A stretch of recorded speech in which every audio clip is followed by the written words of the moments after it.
Hello Jain विद्यार्थी मित्रों, स्वागत है आपनु समय एज्युकेशन ऑनलाइन यूट्यूब चैनल में। तो आज આપણે વાત કરવાના છીએ ગુજરાત ગૌણ સેવા પસંદગી મંડળમાં આવેલી બમ્પર ભરતી ટોટલ 4304 ની ભરતી છે। આવડી મોટી ભરતી છે। એની અંદર બે પ્રકાર પાડવામાં આવેલા છે, ગ્રુપ એ અને ગ્રુપ બી।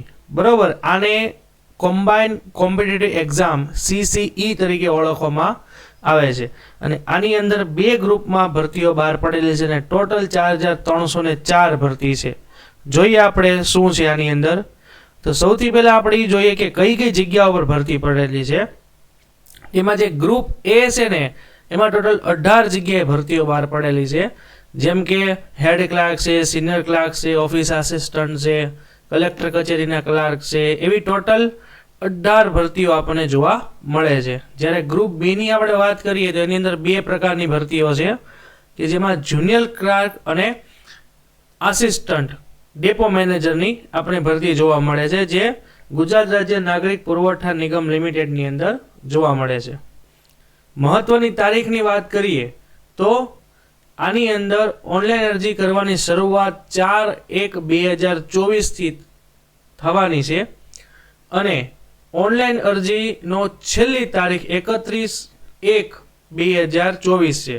એટલે કે 2024ના જાન્યુઆરી મહિનાની 4મી તારીખથી અરજી શરૂઆત થશે અને એનો અંત આ મહિનાની છેલ્લી તારીખ એટલે કે 31/3/2024ના રોજ થશે। અને ફી ભરવાની છેલ્લી તારીખ પણ 31/1/2024 જ છે, રાતના 12 વાગ્યા સુધી। પોસ્ટ પ્રમાણે આપણે ભરતી જોઈએ તો જુનિયર ક્લાર્ક વર્ગ 3 ની આપણે 2018 ભરતી જોવા મળે છે, જ્યારે સિનિયર ક્લાર્ક વર્ગ 3 ની 532 ભરતી છે। હેડ ક્લાર્ક ની અંદર જોઈએ તો 169, ઓફિસ આસિસ્ટન્ટ ની 210, એટલે કે આપણે એપ્રોક્સિમેટ જોઈએ તો અડધા જેટલી ભરતી આ 4 પોસ્ટ ઉપર જ છે। એવી રીતે આપણને ટોટલ 20 અલગ અલગ જગ્યાએ પોસ્ટ છે અને બધી પોસ્ટનો સરવાળો 4304 આપણે થતો જોવા મળે છે। પગાર ધોરણ આની અંદર દરેક પોસ્ટ પ્રમાણે અલગ અલગ પગારની આપણે આની અંદર ચર્ચા કરેલી છે। જેમ કે હેડ ક્લાર્ક છે તો પ્રથમ 5 વર્ષ સુધી ફિક્સ પગારમાં છે 40,800 રૂપિયા, જ્યારે સિનિયર ક્લાર્કની અંદર 26,000 રૂપિયા છે। એવી જ રીતે તમે 8મું જુઓ તો સબ રજિસ્ટ્રાર વર્ગ 1 માટે આપણે 49,600 છે, જેમાં ગ્રેડ એ લાગુ પડશે, જ્યારે 9 નંબર ઉપર સબ રજિસ્ટ્રાર છે ગ્રેડ બી વાળા એને 40,800 છે। એવી રીતના ટોટલ 20 અલગ અલગ પોસ્ટ પ્રમાણે અહીંયા પગારની આપણને સ્પષ્ટતા કરેલી છે। શૈક્ષણિક લાયકાત આપણે જોઈએ તો આની અંદર દરેક પરીક્ષામાં એટલે કે દરેક પોસ્ટ માટે અહીંયા લાયકાત છે સ્નાતકની લાયકાત, એટલે કે તમે એટલીસ્ટ ગ્રેજ્યુએટ હોવા જોઈએ, એ પછી કોઈ પણ ફિલ્ડ હોય, આર્ટ્સ, કોમર્સ કે સાયન્સ કે કોઈ પણ રીતે, અને તમારી જે ડિગ્રી છે, તમારી જે કોલેજ છે એ UGC માન્ય હોવી જોઈએ। આની અંદર ગ્રેજ્યુએટ ઉપરાંત અન્ય આપણને બે બાબતોનું ક્વોલિફિકેશન કીધેલું છે। એમાં તમારી પાસે કોમ્પ્યુટર સર્ટિફિકેટ હોવું જોઈએ, એટલે કે CCC ની એક્ઝામ પાસ કરેલી હોવી જોઈએ, અથવા ધોરણ 10, ધોરણ 12 કે તમારે કોલેજની અંદર કોઈ પણ એક વિષય કોમ્પ્યુટરનો હોવો જોઈએ। આ તમે પછીથી પણ આ કોમ્પ્યુટર સર્ટિફિકેટ કદાચ તમારી પાસે ન હોય તો તમે પરીક્ષા પાસ કરો પછી પણ તમે મેળવી શકો છો। આની અંદર જે ઉમેદવાર છે એને ગુજરાતી ભાષા અથવા હિન્દી ભાષા અથવા બંને ભાષાનું જ્ઞાન ધરાવતો હોવો જોઈએ, એટલે એને ગુજરાતી બોલતા આવડતું હોવું જોઈએ અને હિન્દી ભાષા બોલતા આવડતી હોવી જોઈએ। આની અંદર આપણને જે બાબત કીધેલી છે શૈક્ષણિક લાયકાત સ્નાતક, કે જે વિદ્યાર્થી મિત્રો અત્યારે 2024માં ગ્રેજ્યુએટ થવાના હોય તો એની પાસે જે ડિગ્રી છે એ 31/1/2024 સુધીમાં આવી ગયેલી હોવી જોઈએ। જો તમારું વર્ષ શરૂ હશે અને તમારી પાસે ડિગ્રી 31/1/2024 સુધીમાં નહીં આવેલી હોય તો તમે આની માટે લાયક છો નહીં। 31 જાન્યુઆરી સુધીમાં તમારી પાસે સ્નાતકની ડિગ્રી હોવી જોઈએ। વય મર્યાદાની અંદર આપણે જોઈએ તો ઓછામાં ઓછી 20 વર્ષ અને વધુમાં વધુ 35 વર્ષની ઉંમર આની અંદર જોશે। આની માટે તારીખ આપણને આપેલી છે 31 જાન્યુઆરી 2024 પ્રમાણે તમારા 35 વર્ષથી વધારે ન થવા જોઈએ। પરંતુ આની અંદર તમે અનામતની અંદર જુઓ તો અલગ અલગ પ્રકારની છૂટછાટો આપેલી છે, જે રીતે સામાન્ય કેટેગરીના મહિલા ઉમેદવારને 5 વર્ષ છે, અનામત કેટેગરીના પુરુષ ઉમેદવારને 5 વર્ષની છૂટછાટ છે, એટલે કે એ લોકો 40 વર્ષ સુધી પણ પરીક્ષા આપી શકશે. તે જ રીતે અનામત કેટેગરીના મહિલા ઉમેદવાર 10 વર્ષ અને સામાન્ય કેટેગરીના શારીરિક અશક્ત પુરુષ ઉમેદવારને 10 એટલે કે એ લોકો 45 વર્ષ આપી શકશે. એટલે આની અંદર આપણે કહેવાનો એવો મિનિંગ છે કે 45 વર્ષથી વધારે કોઈ પણ વ્યક્તિ એક પણ કેટેગરીમાં એક્ઝામ નહીં આપી શકે. મહત્તમ વય મર્યાદા 45 વર્ષ છે અનામત પ્રમાણે જુઓ, બાકી બિન અનામતમાં મહત્તમ 35 વર્ષ છે. જો અનામત કેટેગરી વાળા જે વિદ્યાર્થી મિત્રો છે, જેમ કે જે ઈડબ્લ્યુએસ વાળા છે કેટેગરી વાળા અને એસસીબીસી કેટેગરી વાળા છે, આ લોકો પાસે જે અનામત માટેનું જે સર્ટિફિકેટ છે, એ જે સર્ટિફિકેટ એ લોકોએ જ્યારે રજૂ કરવાનું છે એ 1 ફેબ્રુઆરી 2021 થી 31 જાન્યુઆરી 2024ની વચ્ચેના સમયગાળામાં કાઢેલું હોવું જોઈએ. એટલે તમારી પાસે જે અનામતનું પ્રમાણપત્ર છે એ એકવાર ચેક કરી લેજો, જે આ 2 તારીખની બહારનું ન હોવું જોઈએ. એટલે કે 1 ફેબ્રુઆરી 2021 પહેલાનું હશે તો એ માન્ય ગણાશે નહીં.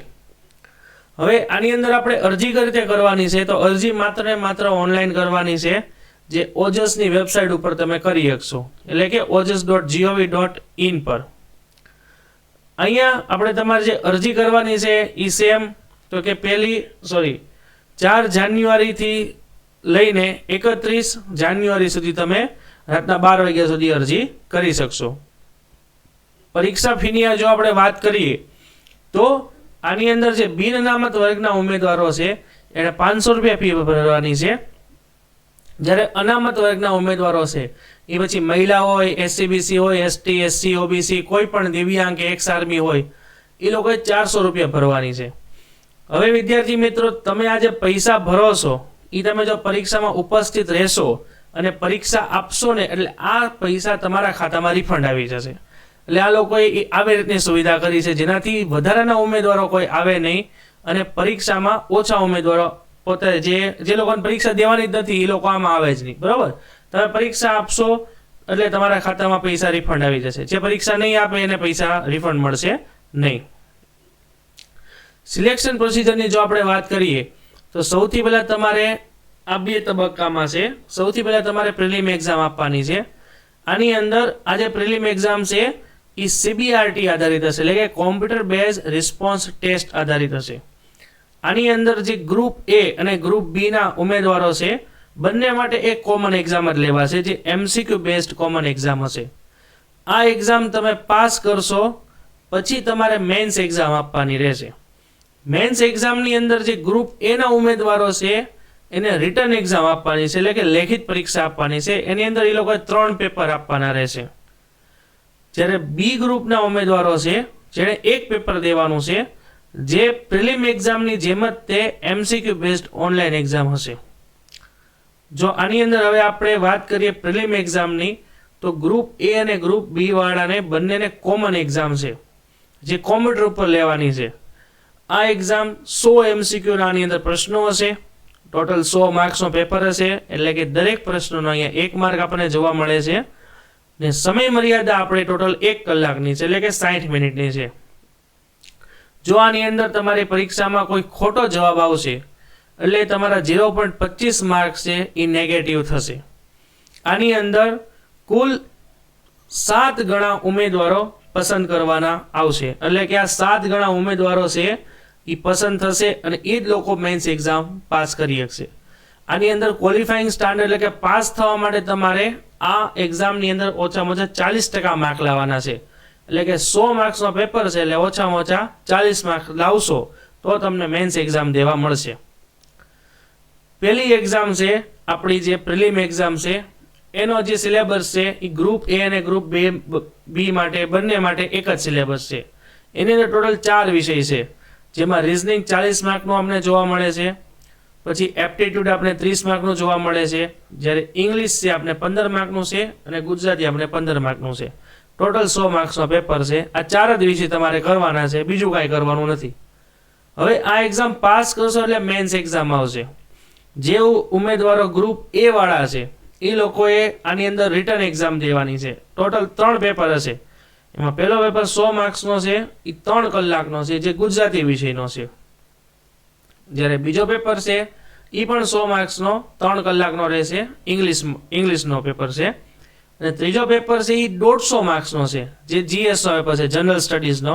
એ પણ 3 કલાકનો છે.